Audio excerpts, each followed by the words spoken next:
Hello, welcome to Slow Night Ancient Tales. It's been a long, exhausting day, hasn't it? Now is the time to slow your breathing and let your heavy shoulders sink into the warmth of your blankets. Tonight, our journey takes us back to the 1930s, to a quiet rural village where the scorching daytime sun gives way to the cool, soothing moonlight. The story I will share with you tonight is a short story by author Kim You-jeong, titled The Bachelor and the Toad. It is a piece rich with the unique humor and deep pathos of classic Korean literature. Our protagonist is Deok-man, a poor, innocent 34-year-old bachelor. Even in the midst of grueling labor in the fields, he holds on to a small, tender warmth in his heart. Though his journey may end with a slightly bitter, hollow smile, it is a brilliantly raw and honest reminder that life doesn't always flow the way we hope.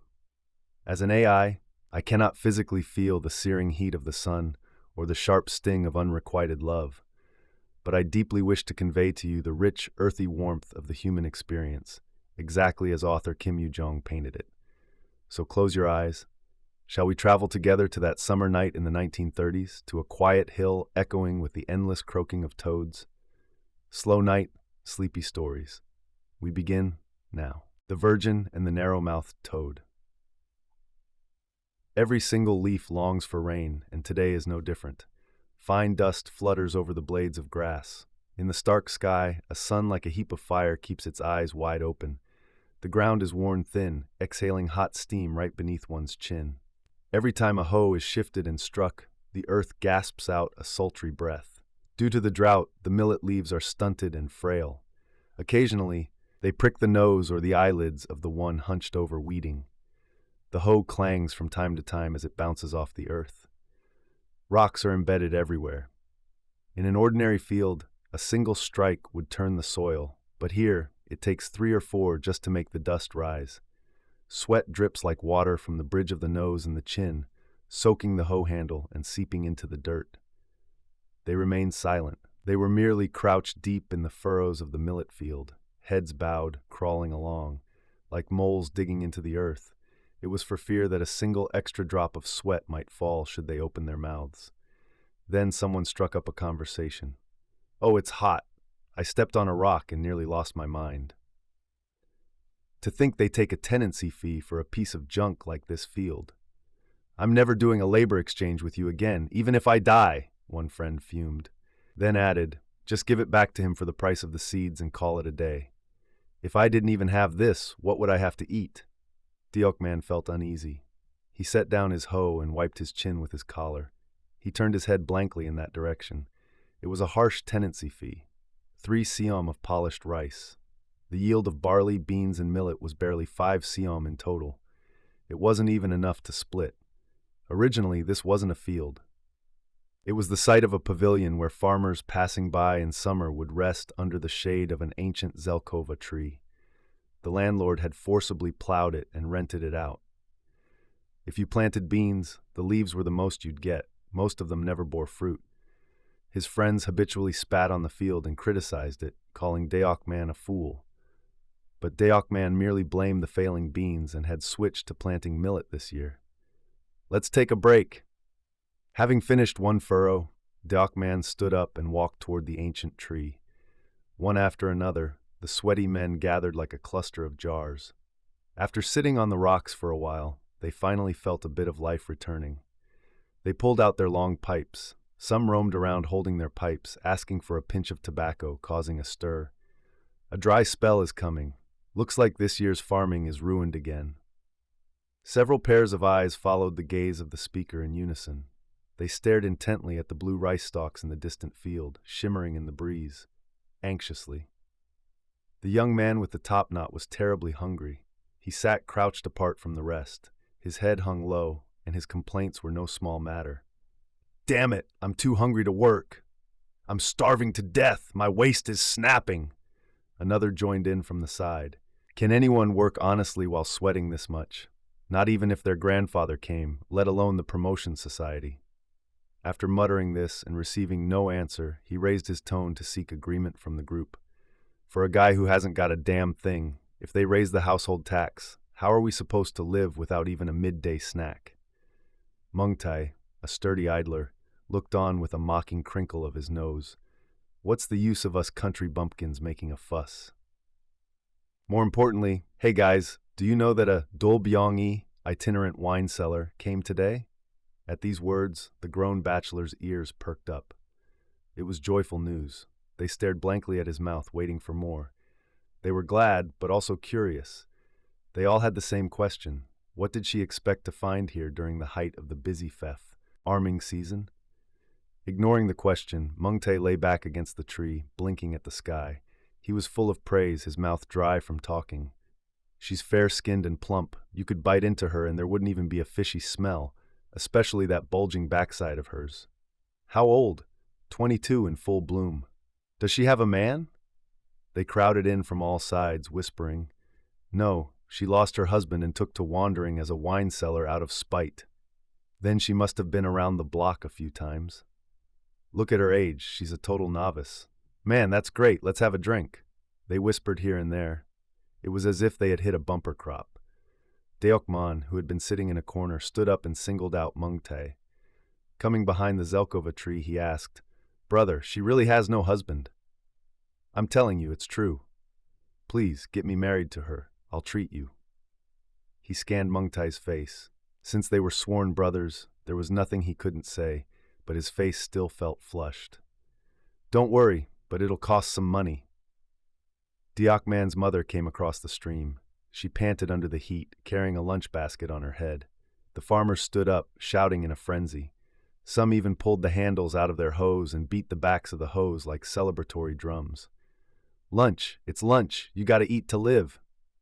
As evening fell, a gentle breeze began to blow. Mungtae sat on a straw mat in his backyard, waiting for his friends. Deok-man arrived first, rushing in. He plopped his backside down next to Mungtae, hesitated a moment, and then said, "What I said earlier is for real. Please, you must get me married." I said, "Trust me. Would I lie to you?" "I'm trusting only you, brother. Please make it happen," Deok-man insisted. "Once I sell my chickens, I'll give you a proper treat on the day we finish weeding." He pledged firmly once more. The young men who had been tipped off during the day gathered one by one. As promised, there were 6 in total. They all stood together in a huddle, whispering. It was as if they were preparing for a grand event, with endless differing opinions on how to proceed. The main issue was how to spend the least amount of money. One suggested buying 3 bottles of rice wine and taking them along, then just giving the woman a little something after she pours it. Another insisted on going to her place, drinking as much as they wanted, and then just walking out as if nothing happened. But Mungtae said, "Let's call the woman to my house. It's more dignified to have her bring 3 bottles of soju and serve drinks by the glass." When they discussed whether to split the cost or have some provide wine and other snacks, Deok-man stepped forward. He said he would cover all the drink costs for tonight and even provide a chicken, repeatedly begging Mungtae to do his best for him. Mungtae went out to the street to fetch the woman. Deok-man warned him to come back without delay. Then he headed toward his own house up the bank of the stream. The house sat at the foot of a mountain facing the stream. It was a 2-room shack, 1 room and 1 kitchen, built of stone and covered with thatch. The only family members were the mother and son. When the son went out to work, the mother followed early as well. She wandered the village looking for work. Their life consisted of her working at the mill all day to earn enough rice to feed and house her son. They had already received the dowry for the daughter and sent her off. The money intended for the son's marriage had been slowly dissolved into paying off debts. "A daughter-in-law is nothing special," she would say to others to hide her feelings. But behind their backs, she lamented, "When will we ever have the money to see a daughter-in-law?" He absolutely had to get married. Deok-man took off his shoes at the bottom of the bank. He shrunk his large frame and crept into the house. The room door was wide open and the house felt hollow. His mother seemed to be sleeping, so he cautiously opened the chicken coop door. He reached inside and began stroking the chickens' bellies. These were the chickens he was supposed to sell to buy himself some summer trousers. As one hand quickly grabbed a neck, the other hand missed the wing. As one bird fluttered, the rest of them began to squawk and flap loudly. Suddenly, "Shoo! Shoo! You damn cat born of a cursed womb! His mother's voice burst from the room as if she were about to rush out. I chased it away. Don't worry and go back to sleep, he said. Make sure to tie that coop door tight. With only that voice, it became quiet again. He took a heavy breath of relief. Hiding the chicken at his side, he practically flew out. As he ran toward Mungtae's house, his head was filled with fantasies. If Mungtae said she was pretty, she must be quite outstanding. If he kept such a woman and ran a wine business, there would be no better way to succeed. In a year or two, he'd easily make enough for a cow, and they'd have to have a son soon. That was his biggest concern of all. Mungtae was in a daze. He had his arms around the wine cellar, exhausting her with his pestering. Twisting his thick lips, he said, "Hey you, sing a song. Arirang, arirang." He tapped the woman's hip with his head. The narrow earthen porch was packed. With a small table and a dim lamp in the center, their drunken faces sat huddled pathetically. Everyone's eyes were fixed on the woman. Fleas in the straw were swarming, biting their backs and shins. But scratching was not the way of a dignified man. They endured it, their eyes turning red as they counted down the moments until it was their turn with the woman. Pour the wine slowly, please. Then are we staying here all night?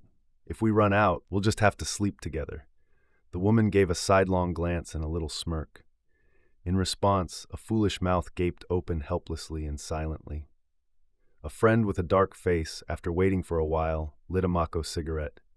He pulled her toward him by force and kissed her for everyone to see. The woman habitually took a puff of the cigarette and smiled. The rest of the group was sour. They made various snide remarks, saying the Western cigarettes were too strong, or that he should just get on with it and be generous with what was under her skirt. Pass her around! Pass her around! Are you going to keep her all to yourself? Voices shouted from all sides as if parched, their eyes glaring. At this, the woman stood up, not knowing where to go, and hovered with the wine bottle. Deok-man sat apart, hunched at the edge of the porch. He did nothing but tap his empty tobacco pipe against a stone. No matter how long he waited, Mungtae only played for himself and never introduced him. Even though he had paid for the drinks, the woman didn't seem interested in him and didn't even look his way. So he hadn't been able to say a single word and was suffering in silence.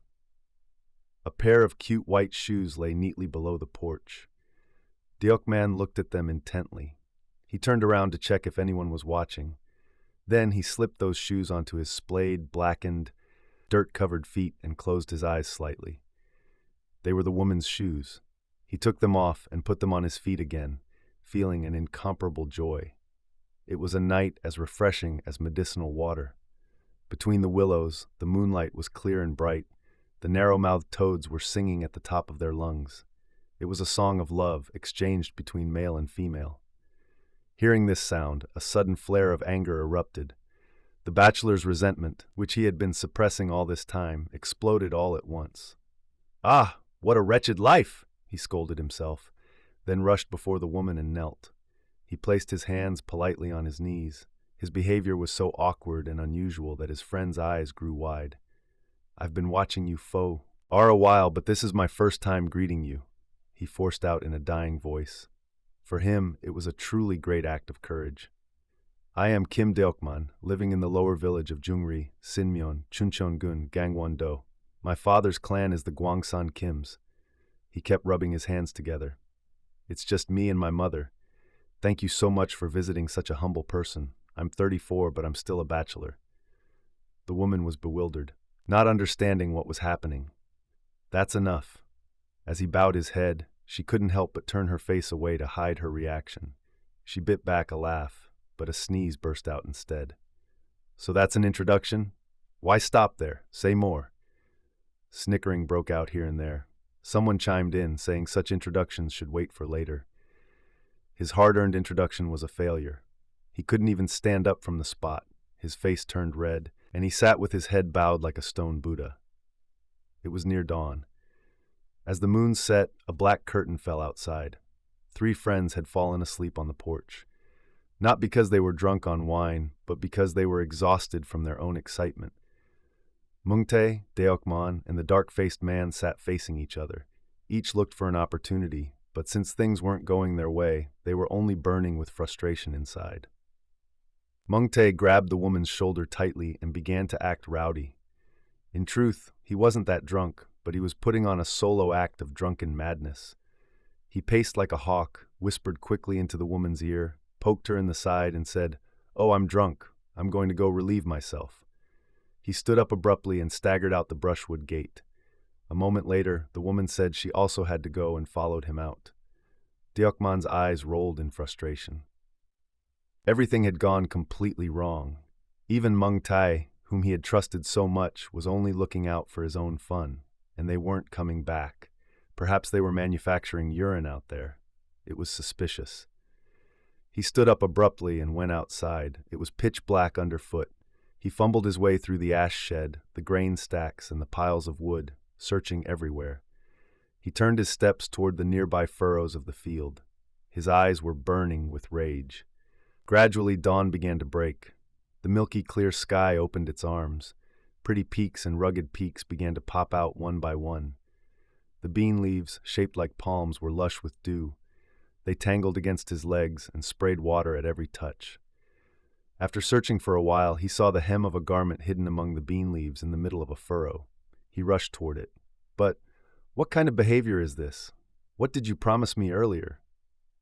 He stopped a couple of paces away, feeling ashamed himself. It was his mistake to have trusted someone he called a brother. Mungtae was completely unfazed. Without even turning his head, he yelled, "Go away! Why can't you take a hint? You look pathetic." He thundered with anger. Being pushed back like this, Deok-man was dumbfounded. He was speechless. "Then when you said you'd definitely get me married, what was that?" He raised his voice, refusing to back down. "Give me the money for the wine. I'm leaving." When she reached out her hand, he stuck out his stomach and said, "If you don't live with me, I won't pay for the wine." His eyes were welled with tears as he glared at the woman, feeling betrayed. The woman ranted about how anyone could drink wine and not pay. Later, she even tried to reason with him, saying she came to sell wine, not to become his wife. Mungtae found the fuss annoying. He said he would pay for the wine and, pulling the woman's arm, led her through the beanstalks and out toward the road. He had tried to make a stand, but his final plan had failed as well. Deok-man was utterly despondent, standing blankly in the middle of the bean field, watching them walk away. As soon as the woman reached the road, the dark-faced bachelor, who had been waiting anxiously, rushed toward her as well. Seeing this made his heart ache even more. To think they would behave that way, dragging her off even while a friend was standing right there. Tears eventually flowed past his rough mustache and dripped onto the tops of his feet. He could see the workers coming out of their houses in the distance. They scattered toward the fields and paddies with their tools. It was now fully bright. Deok-man suddenly rushed out of the bean field. He ran toward the ash shed and picked up a large stone, but after keeping his eyes closed for a moment, he seemingly gave up and threw it into the gully. Rubbing away his tears with his fist, he shouted toward the ash shed, "Even if you want to live, I won't live anymore," and he trudged down the bank toward his house. However, the narrow-mouthed toads continued to draw out their songs. From the gully, as if mocking him most maliciously, one would throw out a "Mang!" and another would catch it with a flirtatious "Gong!" The image of Deok-man's back, wiping away thick tears in the middle of a bean field at dawn, lingers faintly in my mind. It was a night where he was wounded by someone he deeply trusted, and his clumsy confession was reduced to nothing but a laughingstock. Whether they know of his sorrow or not, the toads in the valley continue to exchange their songs, a spiteful yet rhythmic maying followed by a gong. Perhaps there are moments in all our lives that mirror the croaking of those toads. Those times when we give our absolute best only to be left with hollow disappointment, or when the world feels cruelly indifferent, moving on as if we don't exist. But just as Deok-man passed through that empty night and composedly walked back down the hill, a morning will surely come for us, where we can shake it all off and rise again. If there were things today that didn't go your way and left you feeling hurt, I hope you can cast them onto the songs of those toads and let them drift far away into the night sky. Time flows slowly here as the night deepens. I hope the worries lingering in your ears begin to fade away. Have a peaceful night. Sleep well.